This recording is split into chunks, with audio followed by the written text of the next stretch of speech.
On est dans Chazon Ovadia, la halachot de l'Ashmaat Kol, d'entendre pendant Shabbat.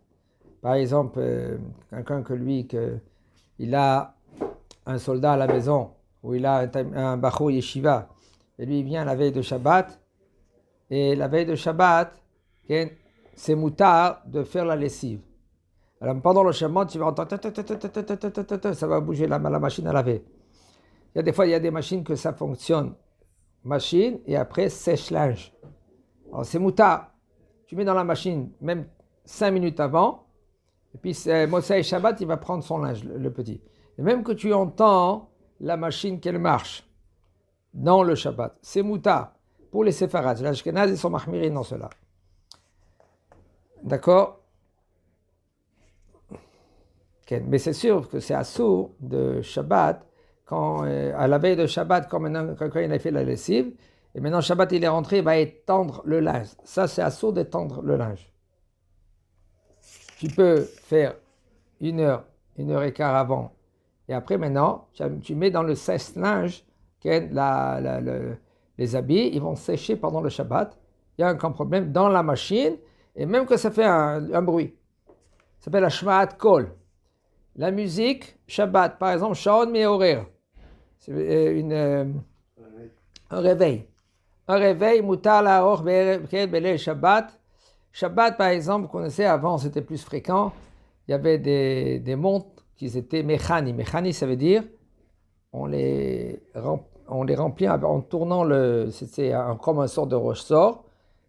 Et puis après Shabbat, à 6h du matin, ça va sonner. Alors Shabbat lui-même, tu peux prendre cette montre-là maintenant et la mettre pas en route, elle est déjà en route. Okay? Et là, rien que tu fais monter le kfit, ce ressort-là, pour que Shabbat matin, il va commencer à sonner. Là, il n'y a aucun problème. Mais seulement s'il est déjà, il marche la veille de Shabbat. C'est pas maintenant, Shabbat, il va commencer, tu vas le monter maintenant pour le mettre. Okay? Et même si maintenant il manque, tu sais qu'il va s'arrêter dans 1 heure, 2 heures, tu peux continuer à le remplir pendant Shabbat. Et si maintenant tu as la veille de Shabbat, toi tu as déjà tout préparé, et maintenant tu as oublié de soulever le bouton, que ce bouton là maintenant il va se déclencher, ça veut dire qu'il va sonner pendant le Shabbat, tu peux maintenant, Shabbat, lever le bouton pour que ça va sonner pendant le Shabbat. Ça veut dire qu'il marche tout, tu as tout réglé. Baal Haïm, un animal qu'un homme qui lui est à la maison, par exemple il a une vache et il a une cloche. Quand elle va marcher, elle va faire bouger cette cloche. Le bonhomme lui, il fait cela pour savoir où est sa vache. Eh bien, Shabbat, il faut, bloquer la cloche. Si tu veux pas l'enlever, ne l'enlève pas, mais tu mets par exemple un morceau de coton, que ça ne va pas faire en sorte que ça va faire du bruit. כן. קומקום השורק בזמן שהמים שבתוכו מעלים רתיחה. La veille de Shabbat, il y en a, qu'est-ce qu'ils font? Ils ont un kumkum. Kumkum, ça veut dire une bouilloire. Qu'est-ce qu'ils font? Ils mettent sur le feu, sur le gaz. En général, ou sur la plaque. Entre parenthèses, je dis, c'est moutard d'avoir le gaz allumé. Rien qu'il y en a ils disent que c'est un peu dangereux. Aval, le gaz il est allumé, ils mettent un morceau de ferraille là, ou du cuivre, ou du fer. Cacher les boutons ou pas cacher les boutons, chacun il peut faire ce qu'il veut. Celui-là qui veut cacher les boutons, il cache les boutons. Ça veut dire que c'est une ferraille comme ça, et ça cache les boutons. D'après le Rav Yitzhak Yosef, pas besoin de cacher les boutons, parce que tout le problème il est de peur que toi tu vas attiser les braises, c'est quand tu attises les braises. Ici les braises c'est soi-disant le feu. Le fait, c'est où il y a le gaz qui sort. Mais pas les boutons. Les boutons, c'est pas où il y a le feu vraiment.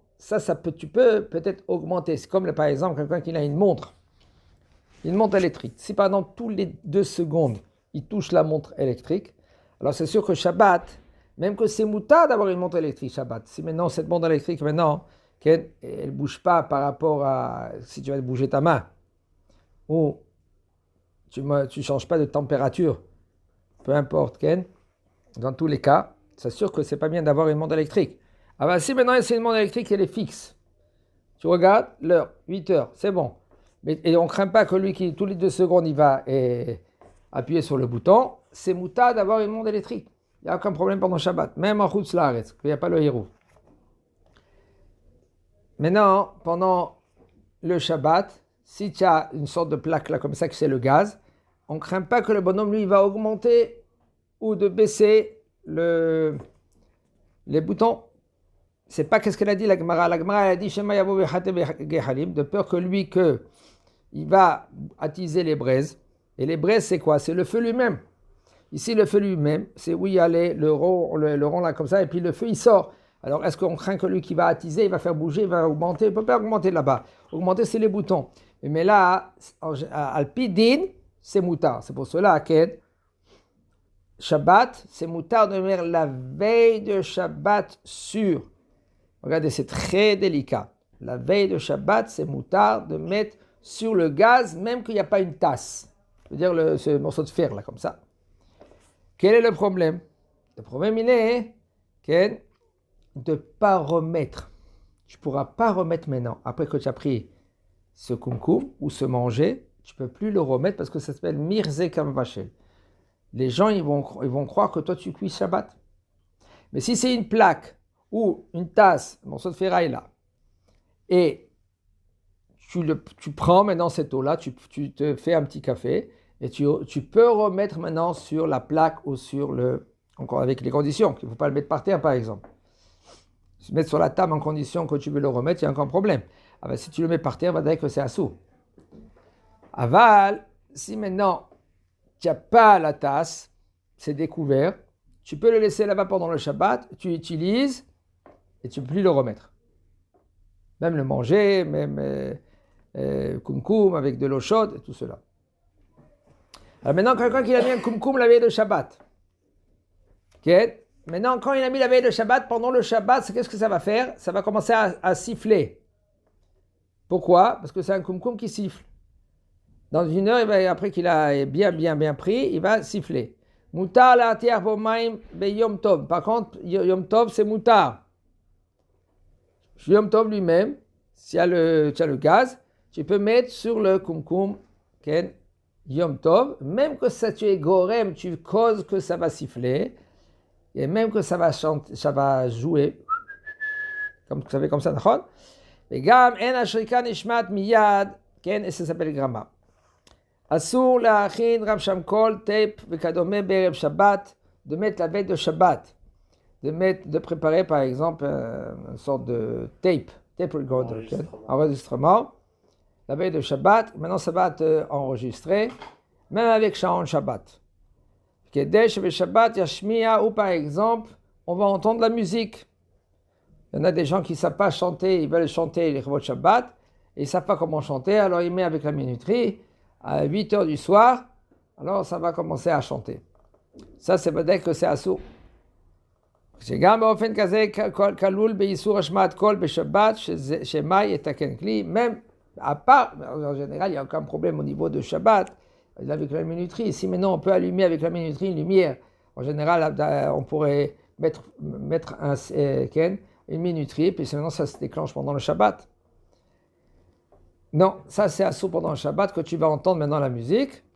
Et aussi, les gens ils vont soupçonner que toi tu as fait pendant le Shabbat et tu entends la musique pendant le Shabbat. La plus forte raison, c'est assourd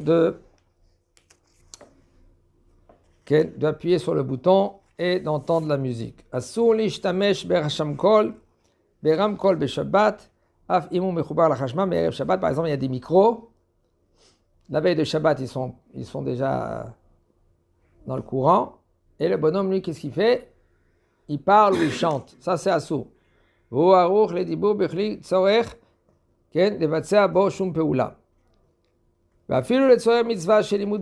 si maintenant un homme il va donner un shiur pendant au moins 2000 personnes. Personne ne va l'entendre. Ça, c'est assourd de mettre le micro. Les chachamim, ils ont institué que c'est assourd. Marchir shmiya. Ça, c'est très courant. Bon, maintenant, c'est quelqu'un qui a un appareil, que cet appareil-là, maintenant, qu'il entend. כן, אדם שהוא כבד שמיעה, מותר לו להשתמש בשבת במכשיר שמיעה שהוא פועל מערב שבת, c'est moutar de sortir, de mettre ce machir là, c'est un appareil. Voilà, c'est un appareil que maintenant ça augmente le son. Moutar, Shabbat, de sortir, pas besoin de mettre, il va dire qu'il met ça la veille de Shabbat, ou par exemple, même il peut l'enlever pendant Shabbat, s'il veut dormir, par exemple. Moutar les chanot, et Shabbat, s'il a besoin d'augmenter, regardez, pas de l'éteindre et l'allumer, d'augmenter le son ou de baisser le son, des fois à la Beth Knesset, il veut un peu lever le son. Il peut lever le son. Oulam, en la adlik ou le chaboto, en la rib solela, quand même c'est assourd de allumer ou d'éteindre ou de changer la batterie. Ou moutar la hazan, il y en a le hazan, il est à côté de quelqu'un qui n'entend pas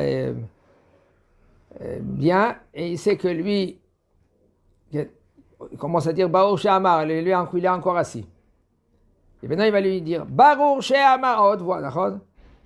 Et maintenant, quand lui il dit à haute voix, qu'est-ce qui se passe dans son oreille à lui?